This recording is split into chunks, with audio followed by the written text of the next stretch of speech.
Welcome to Casual Nerd Reactions. Today we're continuing Stargate SG-1.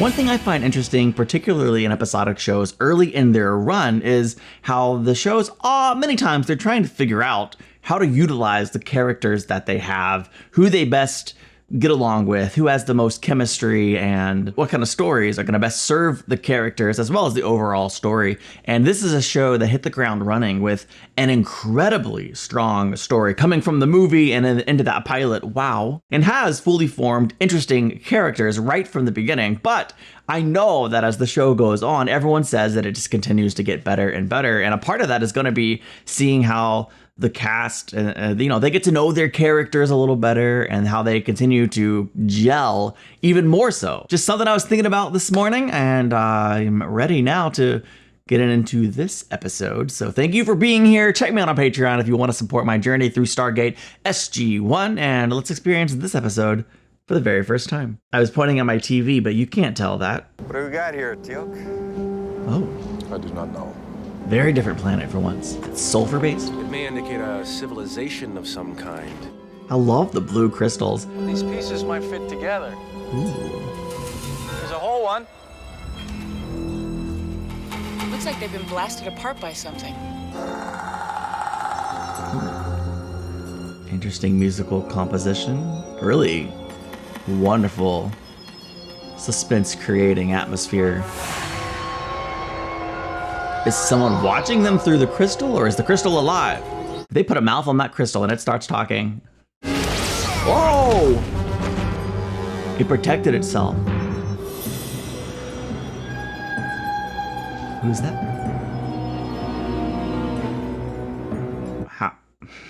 How are there two Colonel O'Neills? Which one's the real one? Presumably the one that got blasted, right? Jack, we finished our recon, loaded up Fred, and we're ready to head back through the gate. Oh no, oh no, oh no, oh no, oh no. Y'all can't go back through the gate. Plot twist, Colonel O'Neill actually just died, and this replacement is now going to be an interesting part for the rest of the series. No, probably not. What's going on? Ah! A stranger in a strange land, stranger in a strange land. Oh no, oh no, oh no, oh no. This is cool, I think. Welcome back, SG-1. Okay, but presumably he doesn't have any memories of Jack O'Neill. Maybe I shouldn't be so presumptuous. I don't know what he knows or doesn't know. He definitely seems unfamiliar with Stargate Command, which I now know is it's not Stargate Mountain. That was silly, which I knew when I said it. There's no indication the Goulds or anyone else have been through that. You have to think it's weird he's not making quips. Tell me about these crystals. We found thousands in a pit near the Stargate. Or saying anything at all. Likely that they were gathered and put there. There's no evidence of a developed culture, no roads, villages, settlements, nothing. SG-1 is on stand down until your next mission comes up. I mean, come on, no one finds it strange he didn't say a word? I'm wondering if this is like a new life form. Like he is Colonel O'Neill, but a clone. It's direct duplicate, but with no memories or knowledge of what came before. A clean slate. No, this episode would for sure be called Tabula Rosa rather than, did I even say that right? Rather than Cold Lazarus, if that were the case. I feel like every show has an episode with that title. Box of memories, that'll help. But I don't know if that helping is good or bad. Yeah, his son. Interesting. So it unlocked a memory. You have a family. Yes. I'm an auntie myself. Interesting she didn't know about his family, or still doesn't, really. Goodbye, Sam. Bye. He was looking at pictures of his family. He must be in a hurry to get home. I didn't even know he was married. Oh, he isn't. They separated after his son died. Died. You said one day you would show me your world. Oh, no. I would like to see it now. Not now. Another time. Teal'c. I noticed it's got a low-level EM field you should check out. Either that or my fridge magnets fell off the wall by themselves. I'm sorry, EM? Electromagnetic energy. I'm sorry, the Dr. Daniel Jackson didn't know that. I'm smarter than him. It's fine. Just this once. Charlie accidentally killed himself with Jack's personal gun. Oh, God. That's horrible. Jack never forgave himself. What about his wife? Sarah, I don't think they've seen each other since he joined SG-1. See the edge of this crystal here, how it's glassy like it's been melted? Can you tell what did it? I think I've seen a cut like this before. Here in this facility. I'd like more information. This is how he finds his home. Get iced tea in there for you. Oh, not his home. I wonder how Sarah will react to seeing him. If I keep... Yeah. Hello, Sarah. You decided you just show up, waltz back into my life, is that it? Oh, interesting. He's got quartz vision? Yes, I need to find Charlie. Is he here? Well, now she thinks you're having a psychotic break. You're scaring me. It's important, Sarah. Charlie? Don't work on me. I don't like that he's after Jack's son, even if Jack's son were alive. Even more so if Jack's son were alive. Get away from me. Sarah. Don't understand. Like, why would this being, consciousness, whatever, be looking for a child? Son, if upsetting her is your way of trying to win a woman's heart, it's a stupid one. Anyone ever tell you that? Good advice from his former father-in-law. Come on in. Interesting that he's getting such a warm welcome. I guess he's, understanding of everything that went down, the reasons they separated and such. Plus, Jack's a likable guy when he's not whatever. I was going to say when he's not Kurt Russell. It was an afterthought. I was going to say when he's not grieving. Then I thought, well, he's an alien right now or something. I don't know how to describe it. Oh, I love that it's a Tilk exploring the world kind of way. I don't know if television's the best way to explore the world. For the third straight day, and no one on either side could say how it started in the first place. Your world is a strange place. So's yours. Listen, we need to stop by the armory and sign out your staff weapons. Sarah kept all his things. I guess it's her way of keeping him around a while. I thought I would find Charlie here. Look around, you still might. He's gone. What do I do? Sarah comes up here and talks to him sometimes, and it helps her. If it helps you, I'm glad you're here. What do I do? What a question. One can't hardly even begin to answer. Say what you need to Charlie if that's all you come here for. But Sarah is not over you yet, so you break her heart again, and God help you, I'll make you wish you never did. Fascinating. I honestly never thought we'd see Sarah, his ex-wife. I thought that was just going to be like a story we didn't tell. Just something from the past. I love that we're just slowing down and kind of having character moments.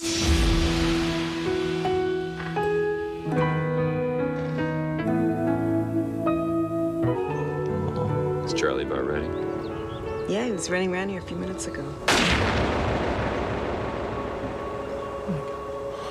It's that day.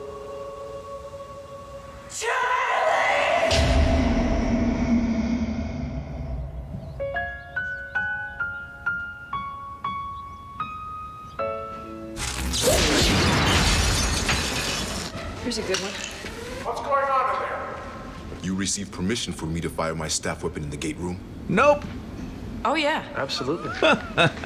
Since your energy weapons are the same as the ones Apophis used, we can compare the blast marks on the two crystals. It was Goa'uld technology that destroyed the crystals. Yeah, I'd say a whole mess of the staff weapons did it. But what does that tell us? Well, it proves Apophis was there at some point. Or maybe not Apophis, though. Like, Ra had the same weapons. I mean, that's interesting. We haven't talked about Charlie since he died. Why now? Do you remember how much fun Charlie used to have playing that game? Baseball? Baseball. I feel so bad that, like, Sarah and Jack are having this moment, but it's not Jack. I have to get back to the Stargate. Back to what? Yes. Stargate. It's classified, sir. You always could spin a line of bull to avoid talking to me. Oh, good. She just thinks he's lying. Oh, kind of sad, but helpful, I guess, in this instance. I've never seen you like that before. For a second, I thought you were gonna cry. Where's all that O'Neill military bravado? I don't think I have it. A face! Captain Dr. Teal'c? Face! Me? It was him. Oh, it was his face. My reflection, so. Wait for it. Closer. Oh, nope. Ah! There's what? There's people trapped in the crystal? And they have the ability to mimic in a pretty powerful way? Where's it spinning up? No one's due back. It's Jack. Thank goodness Jack's coming back and they don't have the shield covered. I didn't think anyone was due back. Well, whoever it is has our codes. Heads up, people. Hey. What are you guys doing leaving without me? Look how he speaks. I bet he even quips. Who are you? What do you mean, who am I? Take him into custody. I mean, yeah, you got to get to the bottom of it, but put the two side by side. I promise you'll be able to tell them apart. That isn't O'Neill. I want to know who the hell we're looking at. We're searching the facility now, sir. All right, guys, come on. You saw the crystal mimic your faces. I'm waiting for you to say, I'm sorry, or I want to get back together, or just whatever's on your mind, anything. Just talk to me. You're angry. No, I'm not angry. Confused? You were. When Charlie died. That's why I left. You walked down on me back then because you thought I was mad at you? Why didn't you talk to me? Why didn't you ask? I should have. But I didn't. So you were angry. No. Yes. Kind of. What did you expect? How could you not be angry? It happened in our house. It was your gun. I know you blamed yourself. But if you just opened up for once and let me through that armor of yours. I mean, he does bear some responsibility, to be sure, perhaps most of it. But it is an accident, and he has to forgive himself. If there's any hope for their future, they have to forgive each other. I needed you. I know. You can say it just like that? I'm sorry it took so long. It should have been said sooner. Is that what you came to tell me? I thought if I could bring Charlie back through the Stargate. Just shut up about that, would you? Charlie is gone, Jack. We should be talking about us and what happened and not... Oh, no. My God. Is he turning back into a crystal? Don't touch him. Jack? Jack, what's happened to you? We gotta get you to the hospital. Or maybe SGC? Stargate Command might be better. Well, the evidence says he's Colonel Jack O'Neill. Thank you, Doctor. Then how do you explain the other one? What other one? The electromagnetic energy in the crystal has the ability to mimic things. It recreated Daniel and I, it cloned us electronically, at least part of us. What if the other O'Neill is energy, just like the thing Daniel and I found in the crystal, only a more powerful, more evolved form of it? It asked for our help. This may not work. Hello? Oh, weird. What are you? Energy. Unity. You asked for help. If I remain here, my energy will disintegrate. I must return. The Goa'uld came to our planet long ago and we tried to greet them. One of them touched us as you did and was destroyed by our energy. The Goa'ulds must have come through the gate exploring. That's why it was afraid. We look just like them. They gathered all the unity in one place and ended it. We confirmed Goa'uld energy weapons did it. Then that pit wasn't a ceremonial place at all. It was some kind of mass grave. So if the Goa'uld came through the gate, who built the gate? If you thought that your entire race was destroyed by the Goa'ulds as punishment for harming one of them, what would you do if you thought it was going to happen again? Warn? Help? Whatever the energy inside the crystal is, it's starting to decay. It's ionizing particle radiation. Nuclear radiation? It's not constant and the amounts are not dangerous, but if O'Neill, it, starts breaking down like the energy in the crystals and it's more powerful than what we have here, then anyone nearby could get a lethal dose of radiation. Oh no. If that's true, we have a very serious problem on our hands. Oh my gosh. If anything happens to Sarah... It was in your locker looking through your personal stuff, pictures of your family. Yeah, go immediately. Hi, can't take your call right now, so please leave a message. I gotta get there. I mean, calling first was worth a shot. Good call. One of the local hospitals admitted a J. O'Neill less than an hour ago. Teal'c, you'll have to leave that here. I have seen your world. I will need it. Can't let you take your weapon, Teal'c. You'll be okay. It's not all like that. Chicago. Cover up the... Is this his first field trip? His first foray out into the real world? He died here. Yes, he did. Jack, what's happening to you? I have to get to the Stargate. Jack, I know you want to get to this Stargate. Please get away. Back up, back up, back up. Distance yourself. Sarah, Sarah, no.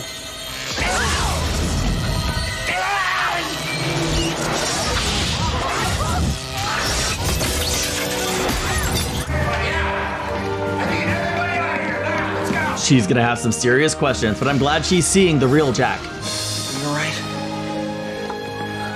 This is my baby. Okay, I want to hear all about it, but not now. Are you okay? Yeah. Define okay. She'll get there. Tilk in the hat, man. I need him to wear a hat more often. I don't know how often this show will cause for our world excursions, but Tilk wearing a hat, let's go. I'm guessing not very often. Yeah. See, Colonel? He's buried in the red. I feel like we're too late to help him. He has to get him. We have to get him through the Stargate, right? All right. Stay back. I do not want to harm you again. Radiation's dropped off. That's something. You have come to destroy me. I don't think so. No, I know you weren't trying to kill me back on the planet. The ghouls, the people who destroyed your race, they're our enemies too. Why did you come here? When my energy hurt you, I tried to heal you, but I did not understand your injury. So I looked into your mind. I saw the mind of a warrior. I feared it as I feared those who destroyed my race. I tried to make you well before my mistake was discovered, before the others returned to destroy me. Your deepest pain was not the physical injury I had caused. I thought if I could bring Charlie to you, it would make you well. I did not understand. His death meant he could no longer exist as flesh. Physical death does not have the same meaning to us. Are you dying now? Yes. Charlie's gone. No, he's in here.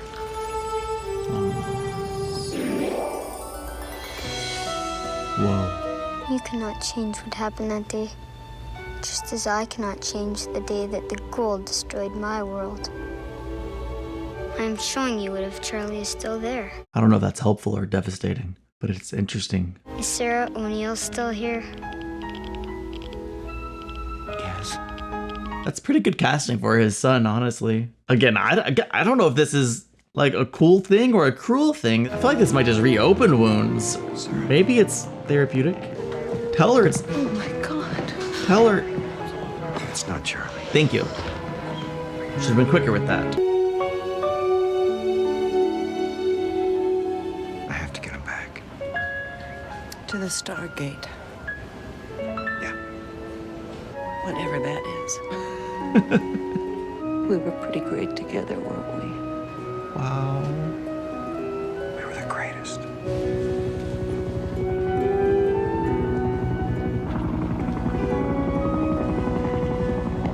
Take care of yourself, Jack. I feel so grateful that we finally addressed his ex-wife, like, directly. Oh. I'll be back. What about the other blue crystal that was here that was taking on form and talking, that energy was disintegrating? Let's assume they already took it and all the others back. Really interesting episode. I want more.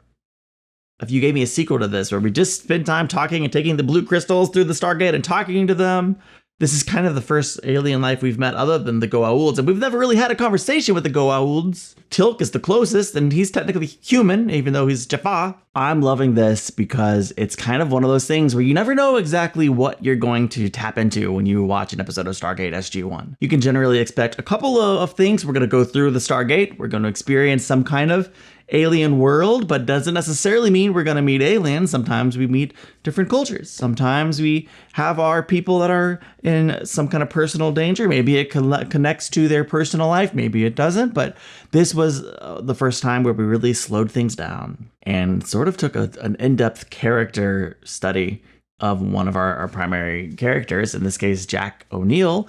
We've learned little tidbits, little pieces of people's stories as we've kind of gone throughout this, but really pretty surface level tidbits. Well, Captain Carter was engaged, and of course we know Daniel Jackson from the movie and the personal stakes he has to find his wife. But this is the first time where we actually paused and looked at Jack's family life. I was a little bit surprised that the movie didn't really delve too far into that. Yeah, the loss of his son was the key thrusting narrative device for his kind of story, for his arc and his connection with Skara. But, it's not something we even really spent much time talking about or dealing with. Even when we came back in the pilot episode of this series, we referenced it just to make sure it's fresh in the audience's mind. But I never thought we would deal with it so directly. And what an interesting way to do it when technically Jack's not even in the room. I was so glad to meet Sarah. I'm not going to pretend like Sarah doesn't resemble Samantha. Just a little bit, Sam.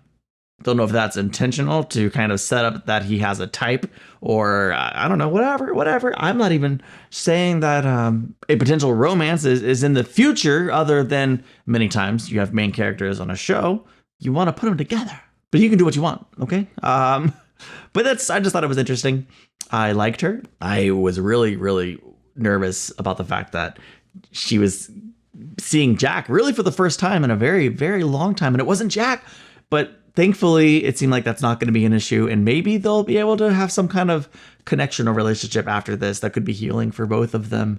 I'm sure Jack is mostly just lost in his work. Very important, very significant work. He clearly doesn't talk about his family life, his home life, his personal life is probably the best way to describe that. Certainly, Captain Carter had no idea about his wife and kid, which I find surprising after they've been on a lot of missions together. I would have thought on one of them they would have had a heart to heart. But if you're keeping things to yourself, you're not talking about them, then people wouldn't know. And good for Daniel for not betraying that confidence of information he knew until it was necessary and pertinent to what was kind of happening. It would have been irresponsible for him to not tell Captain Carter that Jack's son was dead because she thought he was alive. I found the idea of this kind of alien species that was trapped in crystals. I mean, I don't even know if it's alien species. It's sentient energy. It's a different kind of life altogether to some extent. And I'm not going to pretend like it makes any sense to me. I have a feeling this is the type of alien that maybe is a one-off that we might not ever see again. But if we did, that'd be great. Like I said, I would watch another at least 15 minutes of just taking the life through the Stargate and just talking about life, talking about their experiences with the Goa'uld. And I don't know, I liked it. I thought it was a cool concept, and it was a nice vehicle to tell this story. And it was interesting. Please let me know what you thought of this episode, and thanks for watching with me. I'll see you in the next one. Bye.